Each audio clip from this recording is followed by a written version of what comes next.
제5장 메시아 재강림 준비시대. 메시아 재강림 준비시대는 서기 1517년 종교개혁이 일어난 때부터 1918년 제1차 세계대전이 끝날 때까지의 400년간을 말한다. 이 시대의 성격에 관한 대강은 동시성으로 본 메시아 강림 준비 시대와의 대조에서 이미 논술되었으나 여기에서 좀 더 상세한 것을 알아보기로 하겠다. 그런데 복귀 섭리로 보아 이 기간은 종교개혁기, 종교 및 사상의 투쟁기, 정치와 경제 및 사상의 성숙기 등 3기간으로 구분된다. 제1절 종교개혁기. 서기 1517년 독일에서 루터가 종교개혁의 기치를 든 때부터 1648년 베스트팔렌 조약으로 구중파의 싸움이 끝날 때까지의 130년 기간을 종교개혁기라고 한다. 그리고 이 기간의 성격은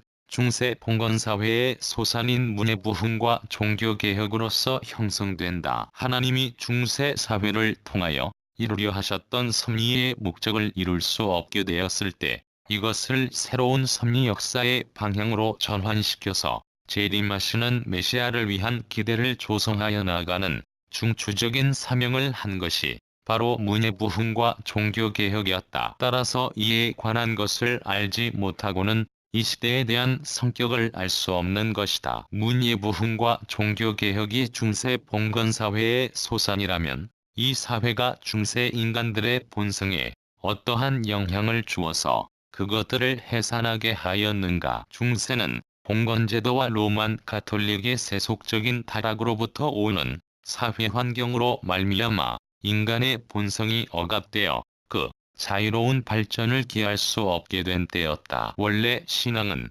각자가 하나님을 찾아가는 길이기 때문에 그것은 개인과 하나님 사이에 직접적으로 맺어지는 종적인 관계로서 이루어지는 것이다. 그럼에도 불구하고 교황과 승려들의 간섭과 형식적인 종교의식과 그 규범은 당시 인간들의 신앙생활의 자유를 구속하였고 그 엄격한 봉건계급 제도는 인간의 자주적인 신앙활동을 속박하였던 것이다. 뿐만 아니라 승려의 승관매매와 인민에 대한 착취로서 그들의 생활은 한층 더 사치와 향락으로 흘렀었다. 따라서 교황권은 일반 사회의 권력기관과 다름없이 비신앙적인 입장에 서게 되어 그들은 국민의 신앙생활을 지도할 수 없게 되었던 것이다. 이와 같이 되어 중세 봉건 시대의 사회 환경은 인간이 그 창조 본성을 복귀할 수 있는 길을 막고 있었다. 그러므로 이러한 환경 가운데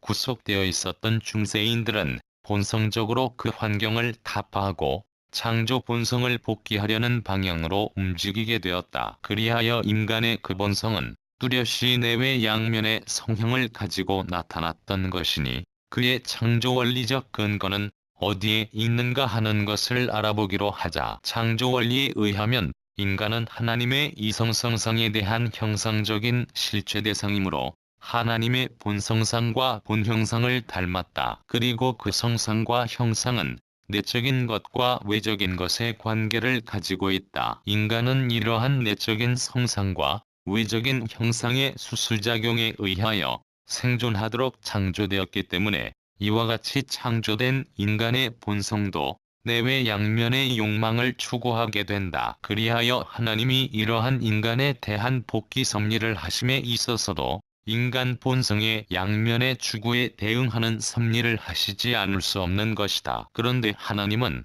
원래 인간의 외적인 육신을 먼저 창조하시고 다음으로 내적인 영인체를 창조하셨기 때문에 재창조를 위한 복귀 섭리도 외적인 것에서 내적인 것으로 복귀해 들어가는 섭리를 하시는 것이다. 이미 후편 제1장에서 논한 바와 같이 타락인간은 외적인 상징 헌재를 한 터전 위에서야 내적인 실체 헌재를 할 수 있었고 여기에서 성공함으로써만 보다 내적인 메시아를 위한 기대가 이루어지게 되는 이유도 여기에 있다. 따라서 타락인간을 복귀하심에 있어서도 구약 전 시대에는 헌재에 의하여 종들의 종의 입장을, 구약시대에는 율법으로서 종의 입장을, 그리고 신약시대에는 믿음으로써 양자의 입장을 성약시대에는 심정으로서 잠자녀의 입장을 복귀하는 순서로 해 나오시는 것이다. 또 과학에 의하여 먼저 외적인 사회 환경을 복귀해가면서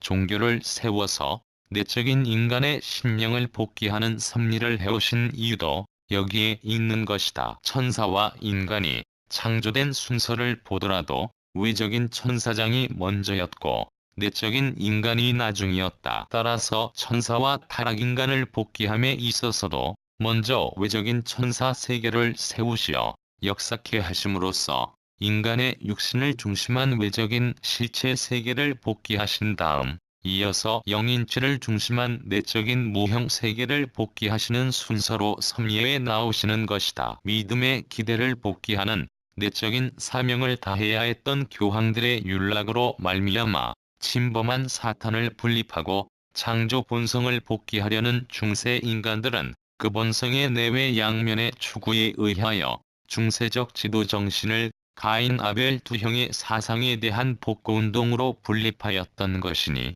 먼저는 가인형인 헬라 사상의 복구운동이요. 다음은 아벨형인 히브리 사상의 복구운동이었다. 그리하여 헬라 사상의 복구운동은 인본주의의 발현인 문해부흥을 일으켰고 히브리 사상의 복구운동은 신본주의의 부활을 위한 종교개혁을 일으켰던 것이다. 그러면 먼저 헬라 사상과 히브리 사상의 흐름이 어떻게 역사적으로 교류되어 이 시대에 이르렀는가 하는 것을 알아보기로 하자. 기원전 2000년대에 에게해의 쿠레타도를 중심하고 미노아 문명권이 형성되었었다. 이 문명은 히랍으로 흘러 기원전 11세기에 이르러 인본주의의 헬라 사상을 지도정신으로 하는 가인형의 헬라 문명권을 형성하였고 한편 이와 거의 동시대의 서아시아에서는 신본주의의 히브리 사상을 지도정신으로 하는 아벨형의 히브리 문명권을 형성하였으니 이때가 바로 통일왕국 시대였었다. 당시에 이스라엘 왕들이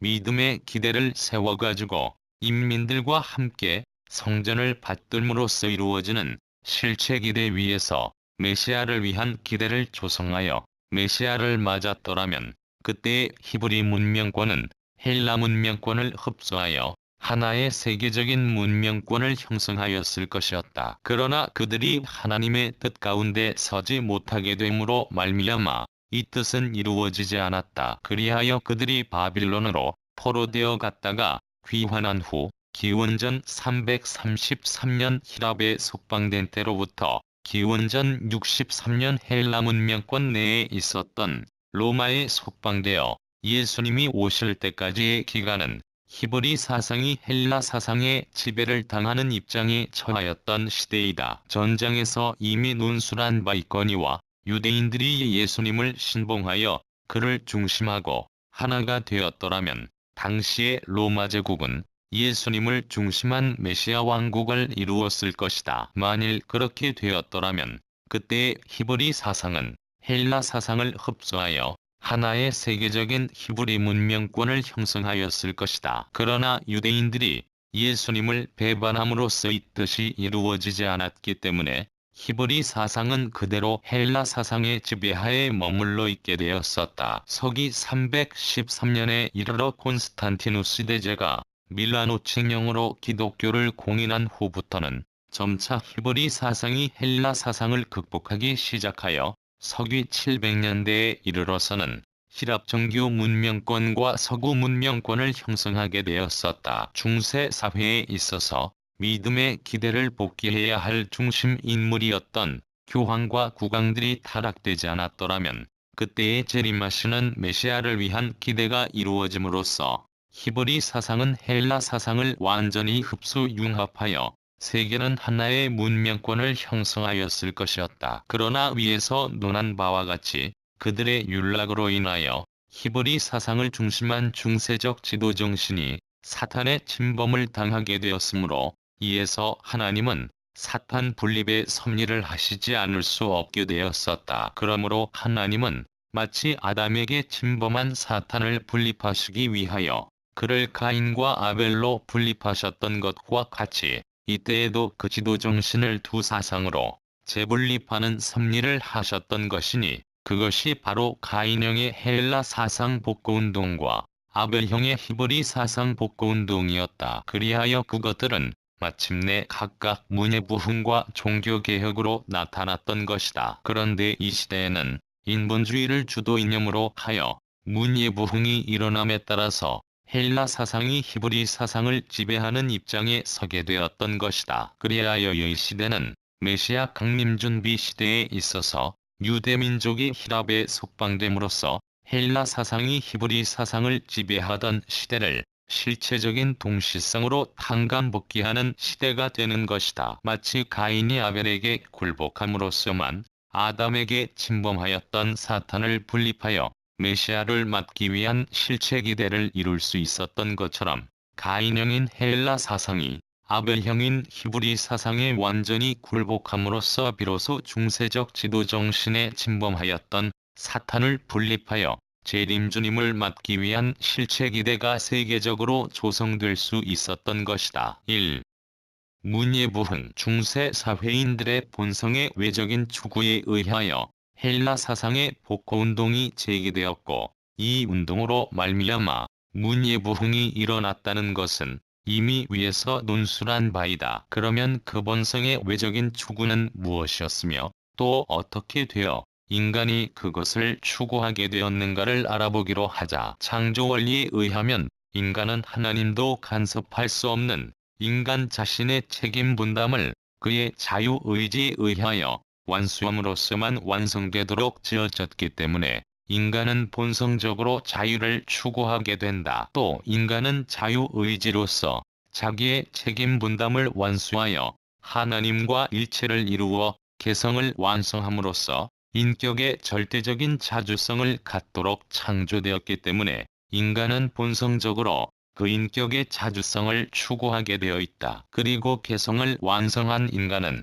하나님으로부터 어떠한 계시를 받지 않아도 그의 이지와 이성으로서 하나님의 뜻을 알고 생활하도록 창조되었기 때문에 인간은 또한 본성적으로 이지와 이성을 추구하게 된다. 인간은 또 자연계를 주관하도록 창조되었으므로 과학으로서 그 속에 숨겨진 원리를 찾아 현실 생활의 환경을 스스로 개척하지 않으면 안 된다. 따라서 인간은 본성적으로 자연과 현실과 과학을 추구하게 되는 것이다. 그런데 중세 사회인들은 그 봉건제도에 의한 사회 환경으로 말미암아 그들의 본성이 억압을 당하고 있었기 때문에 그 본성의 외적인 욕망에 의하여 위와 같은 것들을 더욱 추구하게 되었던 것이다. 그리고 이미 위에서 논한 바와 같이 중세인들은 십자군 전쟁 이래 동방으로부터 흘러들어온 헬라 사상의 고전을 연구하게 되었는데 헬라의 고대 정신이 바로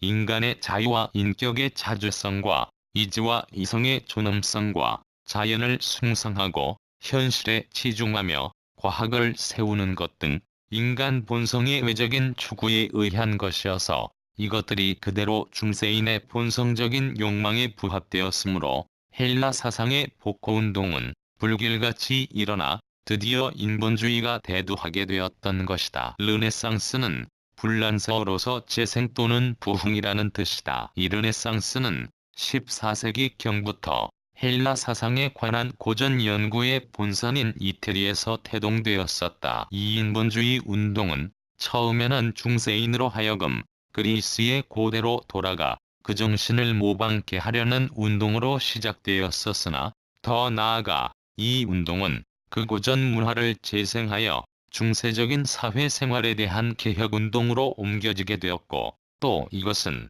비단 문화에만 그친 것이 아니라 정치, 경제, 종교 등 사회 전반에 걸친 혁신운동으로 확대되어 사실상 근대 사회를 형성하는 외적인 원동력이 되었던 것이다. 이와 같이 인간 본성의 외적인 욕망을 추구하는 시대적인 사조였던 인본주의로 말미암아 봉건사회 전반에 대한 외적인 혁신운동으로 전개된 현상을 르네상스라고 부른다. 2.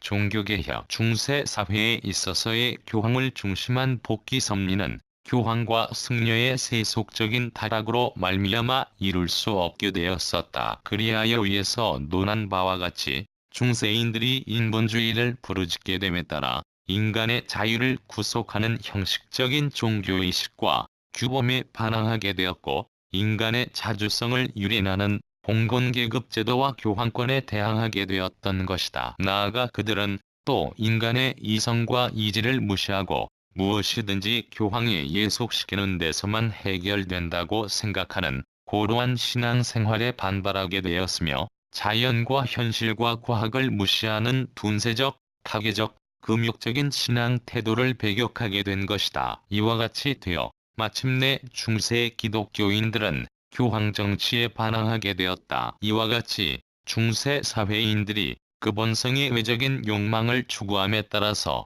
억압되었던 그 본성의 내적인 욕망도 추구하게 되어 드디어 사도들을 중심하고 하나님의 뜻만을 따르기에 열렬했던 초대 기독 정신으로의 복고를 부르짖게 되었으니, 이것이 곧 중세에 있어서의 히브리 사상의 복고운동이다. 그리하여 14세기의 영국 옥스퍼드 대학의 신학 교수 위클리프는 성서를 영역하여 신앙의 기준을 교황이나 승려에게 둘 것이 아니고 성서 자체에다 둬야 한다고 주장하는 동시에, 교회의 제도나 의식이나 규범은 성경에 아무런 근거도 없는 것이라고 증언하면서 승려의 윤락과 그들의 민중에 대한 착취 및 권력 남용을 통박하였다. 이와 같이 종교개혁운동은 십자군 전쟁에 의하여 교황의 위신이 떨어진 후 14세기부터 이미 영국에서 태동되었고, 15세기 말엽에는 이태리에서도 이 운동이 일어났으나 모두 실패하여 처형을 당하고 말았다. 그러다가 1517년 교황 레오 10세가 성베드로 사원의 건축기금을 모으기 위하여 사후의 구원을 받는 속죄의 표라고 선전하면서 면죄부를 팔게 되자, 이 폐해에 대한 반대운동이 도화선이 되어 결국 독일에서 비텐베르크 대학의 신학 교수로 있던 마르틴 루터를 중심하고 종교개혁운동은 폭발되었다. 그리하여 이 혁명운동의 불길은 점차로 증대되어 불란서에서는 칼빈, 스위스에서는 쯔빙글리 등을 중심으로 활발히 진전되어 갔고, 그것은 영국, 화란 등 제국으로 확대되었다. 이와 같이 되어 신교 운동을 둘러싸고 일어났던 국제 간의 싸움은 100여 년간이나 계속되어 오다가 마침내 독일을 중심하고 일어났던 30년 전쟁이 1648년 베스트팔렌 조약으로 인하여 끝나면서 신구종파의 싸움은 일단락을 짓게 되었다. 그 결과 북군은 게르만 민족을 중심한 신교의 승리로 돌아갔고, 남군은 라틴 민족을 중심한 구교의 판도로서 남아지게 되었던 것이다. 이 30년 전쟁은 독일을 중심하고 프로테스탄트와 가톨릭 교도 간에 일어났던 싸움이었다. 그러나 이 전쟁은 단순한 종교전쟁에 그치지 않고 독일 제국의 존폐를 결하는 정치적인 내란이기도 하였다. 따라서 이 전쟁을 종식시킨 베스트팔렌 강화회의는 신구교파에 동등한 권한을 부여하는 종교회의인 동시에 독일, 불란서, 서바나, 스웨덴 등 제국 간의 영토 문제를 해결하는 정치적인 국제회의이기도 하였다.